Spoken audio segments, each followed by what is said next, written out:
this last week's been a little bit interesting. If you haven't seen what happened to the Adventra after our first rebuild, you can check the video in the top right hand corner right now.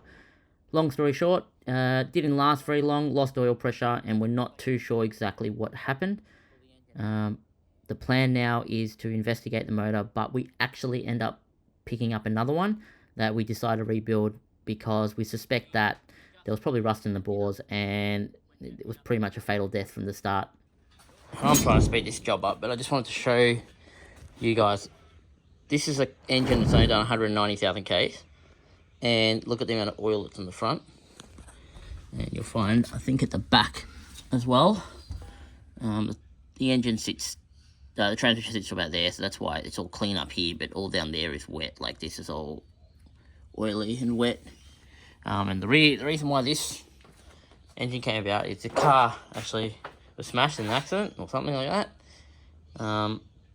Now, the reason why all the oil ends up like this is apparently when we pulled the PCV in this, or when Hamish pulled the PCV in this, it was clogged, completely packed. And what happens is, one of the symptoms are when this pressurizes, there's no way for the positive pressure to escape out of the engine, one of the crankcase as they call it.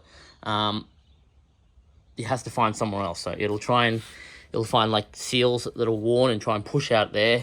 It'll try and get out of the seals, the cam sensor seals here, which is why you see oil coming down here. Same seals on that side. And in this particular case, the rear main was apparently leaking. So that's why you've got to be really diligent when it comes to PCV servicing. The pressure build up inside has to go somewhere. If it can't escape through here, back into the intake system, then the oil comes out somewhere else. And once it breaks a seal, then you've just got leaking. So just thought I would give people the heads up. In case, so you have a better idea, in case you're not very familiar. Basically, the PCV on this side sits up here, and the PCV on this side sits up here. And pressure that builds up in here, or pressure that builds up down here, anywhere around the motor, has to escape somewhere. Otherwise, yeah, they essentially will just leak through the seals here. Keeping this brief, guys, what you're seeing here is just me pulling apart the new donor motor. Discovered that one of the rockers had a broken leg, so I replaced that. I pull off the timing cover, and my plan here is to use my current timing cover that's got new seals on and move off my timing kit from that motor to this motor. But I then discover a few problems where I think when I broke down, the chain might have jumped the tooth and actually did damage to some of the insides of the timing cover. So I decided to order another timing kit to rebuild this one essentially with.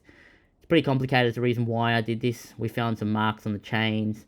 We just weren't sure, and I needed new seals anyway, so it was just cheaper, and it just made more sense just to order another kit. Since originally we were going to reuse the timing chain from the other motor, we had to discover how to reactivate the tensioners. So in case you ever need to know, here it is. So I'm going to show you guys how you get from an open... Apparently we don't have No, open that one there. Show you one. So how to go from one that's been an activated tensioner to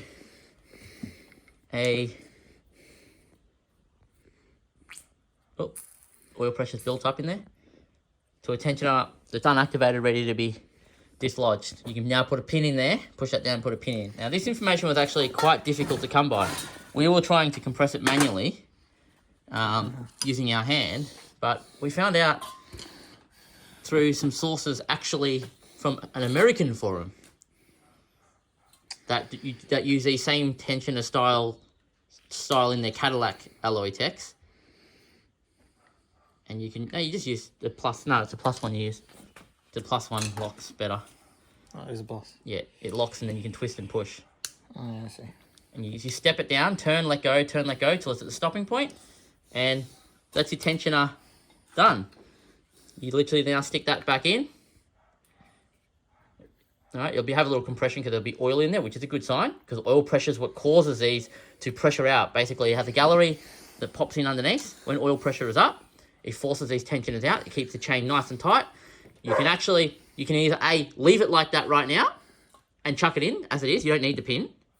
Okay, and then what you do is if you press and release that, once it's in your actual timing chain or your engine, just step back. I just push and release. Once it's actually in your engine and sitting right there, you can literally. Oh, I was going to show them. You can just press it and pop it back. Turn a little. Just lock it up again. Because if it's too hard to do it that way, which is the way we were told. I found another easy way to do this though too. Okay. You don't want to push. You don't want to use all your strength. Oh, this one actually came undone. Yeah, just be careful because there's 3 bits that fall together. So pull it back. Let's just use the other one that we already have. It's here. Oh, yeah. So what you can do to basic release, you just push, twist, push and twist. Yep, okay. And it activates. And that's what you're doing there. You can actually use this guide here, once it's on, to just push it that way a couple of times and it'll activate and release. So what you're watching here, guys, is me doing the rear main seal. I discovered at this point, after I'd sealed everything else, that this is a job you would normally do before you do your sump cleanup. Now, that's because the sealing grooves would work the right way when you put the rear main on and then push the sump up into it with the RTV. And you want to avoid essentially dropping anything into the sump while you're cleaning it. You'll see here I'm trying to use a bit of material to prevent anything falling into the sump. I'm also being really, really careful that I'm getting the surface as clean as possible. A lot of people would say you shouldn't use a razor blade to clean the surface on an alloy block, which is very true since the razor blade material is much stronger than the alloy. But it was the only kind of thing that I had to be able to do this with, and it did work fine on my last build, had no leaks, so I used the same method here.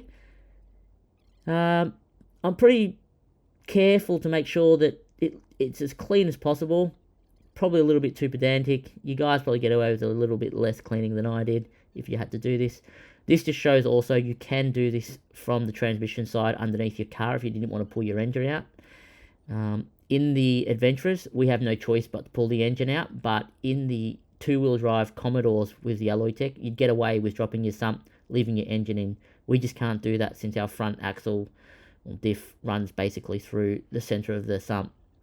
And you'll see here now I'm just using a bit of a plastic clip to clean out all the grooves, get the corners really cleaned out, so when the RTV is pushed up, it gets a really, really good seal.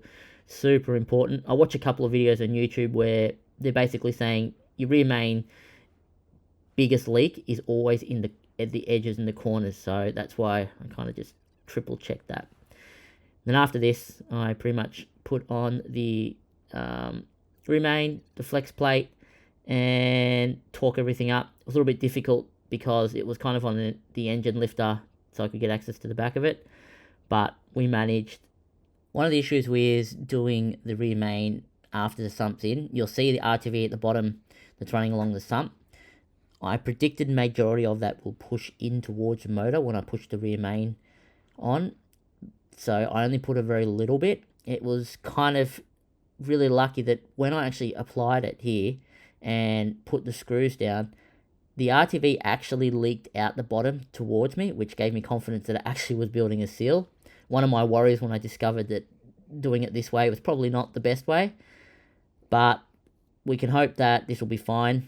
The engine is going to go in this way anyway. I can't pull the sump off now because I find it's very, very difficult to clean new RTV that's only just recently dried up. It becomes a pain of a job, really. Apply some medium strength Loctite. If I had permanent strengths, I would have used permanent strengths, but medium's all I had. And just torqued up the bolts. I always go down with the rattle gun on the lower setting and then just go around on my digital torque wrench and bring it up. One of the things that I just wasn't sure about was reusing the thermostat that I just put onto the other motor, mainly because of the gasket and mainly because if this was to leak, it would be a huge problem since you change these thermostats from behind the motor. The only way really to do it is either challenge yourself and access it from the top at the back of the motor in the engine bay, which is a real big pain, or you drop trans and do it from behind. Now, I decided to just reuse it since it only been on the other motor for maybe about 50 Ks, maybe 100 Ks. I give it the surface really good clean on this motor. I unscrew it off the other one and just bring it over, use a little bit of RTV behind it just to make sure it's sealed, and apply a couple more newton meters than normal in torque just to get it attached. Now, you've seen us put a motor in before, so I'll just skip the part once the motor's in there, and we're just at the final stages of the car, almost ready for key turn. Radiator, condenser, dryer's in, all the belts are on, all the accessories are on. I've just got to put the cooling back up, put the fans back in, put some oil in this thing, and won't be too far long to go. We've also got to do CVs, which is a pain in the all-wheel drive, but that is what makes it work for us. And then just chuck in the top half of the motor. There we go.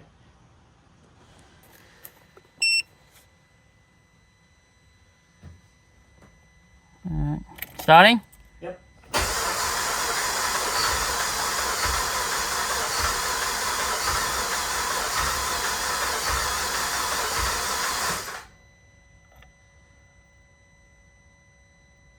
Don't think I've forgotten anything. Connect all the fuel lines and everything? Fuel lines are on, pumps on.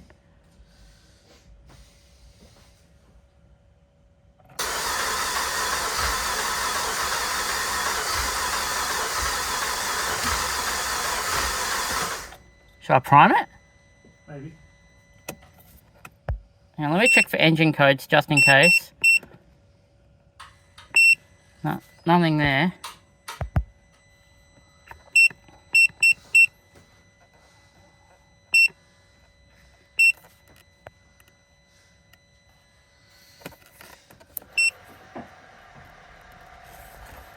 Here's your air compressor.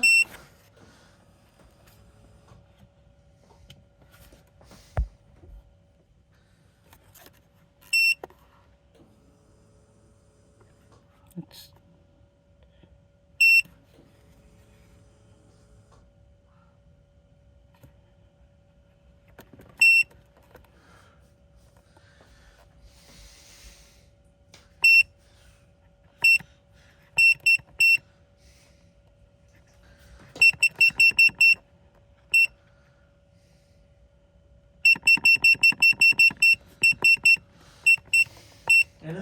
Hang on.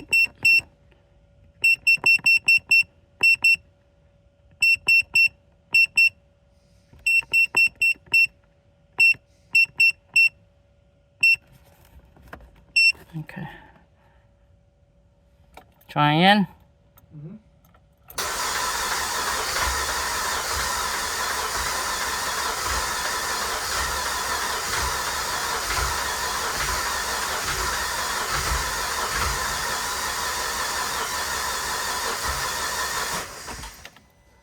It almost starts. Oil pressure's building up, but it's just because it's just trying to think the process of everything I've done. If something was missing, it would throw an engine code, you'd think. Try again.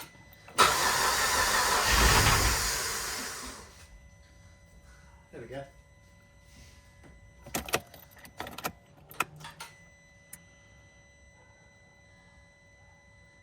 Check the oil level.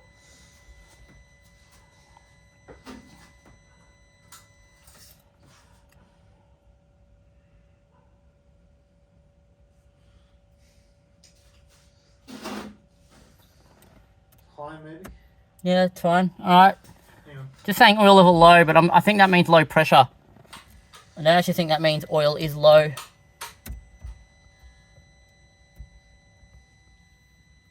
It's on the low line. Is it? Yeah. We'll put some more oil in it. If it's on the low line, chuck a bit more in it. Wait, It's like here. in the crosshatches? Yeah. Yeah, that's alright, as long as it's in the crosshatch. It's in the crosshatches.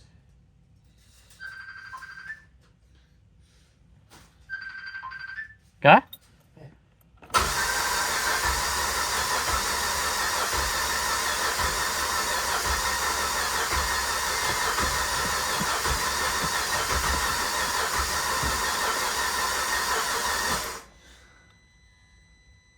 sure. Something doesn't seem right here. Doesn't seem quite right.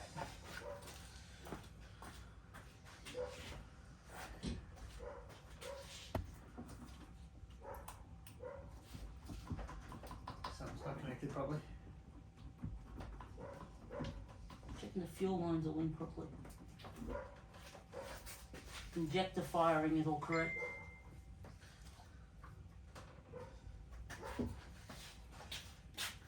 This could be the 06 thing. How would it know? Yes, you heard correctly. This is a 2006 motor, and I'm using it with my 2005 computer set. The differences are that this is actually an early 06, so it has the same timing chains used in the 05. The only differences are that these came out with a digital cam sensor, and the 05 model came out with analog cam sensors. So we switched the sensors, so technically the rest of it mechanically is the same. This should work. Camshaft sensors are giving it a code. Try again. Yep.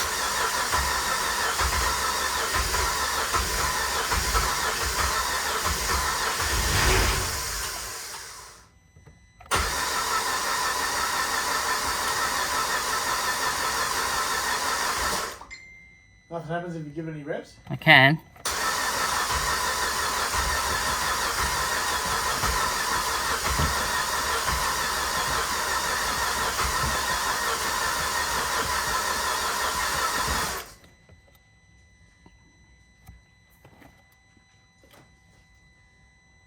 Getting about 2 bars of oil pressure when it's trying to start, so oil's flowing, everything's turning like it should.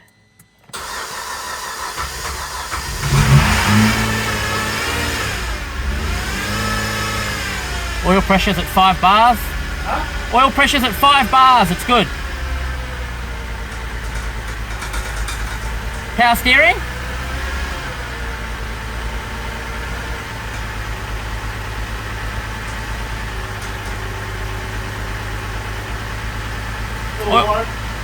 Low that.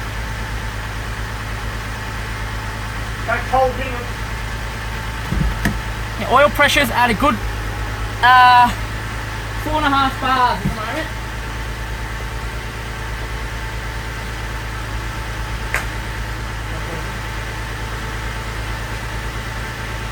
Then I've got a burst while I'm doing it.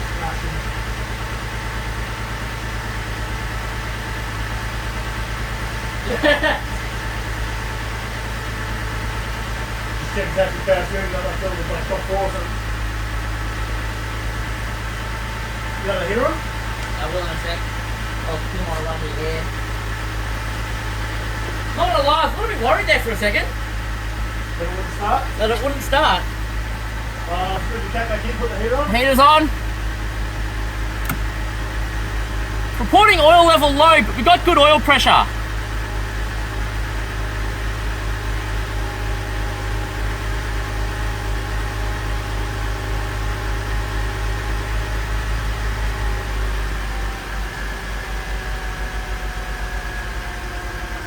What's that steam? Probably all the water and shit that's all over the place. Cleaning stuff, etc. Yeah. 56 psi, just over 3 bars, good oil pressure. The heater's on, yes? Heater's on, yeah.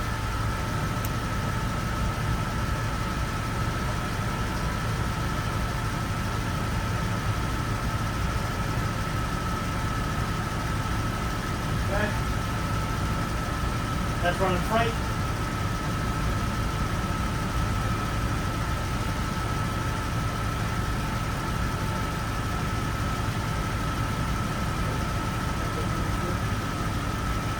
For some reason we're in Fahrenheit for coolant temperature, so I don't actually know what degrees that is.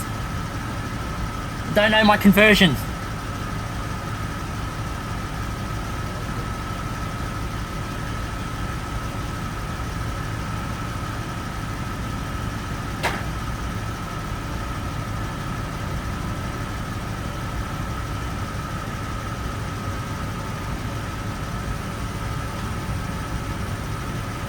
I like how the motor that hasn't ran for 9 years starts so much easier than this motor that was ran about a year ago.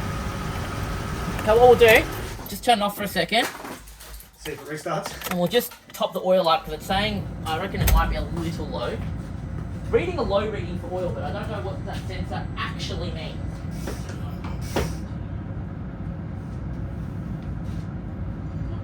Lost the grab it. Starting.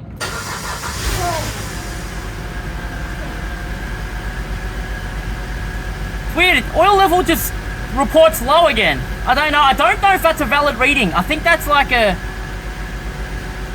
Give it a minute. No, it went normal when it was off, but it's almost like a sensor in the sump. You know that sensor at the bottom? Yeah. I reckon that sensor at the bottom in the sump, that little cable that goes in, that reads if that's got fluid on it. When the engine starts, it sucks it up. Is that CO2 is strong? So all in all, the engine started, things seemed to be good. We ran it for about 20 minutes before chucking the bonnet back on, and tomorrow morning I'll run it again for another 15 minutes, and give it a little bit of a rev, change the oil filter, and then go for a drive. So check out the next video on the first drive on this second rebuild. Fingers crossed, guys, and thanks for watching. Hope you enjoyed the content.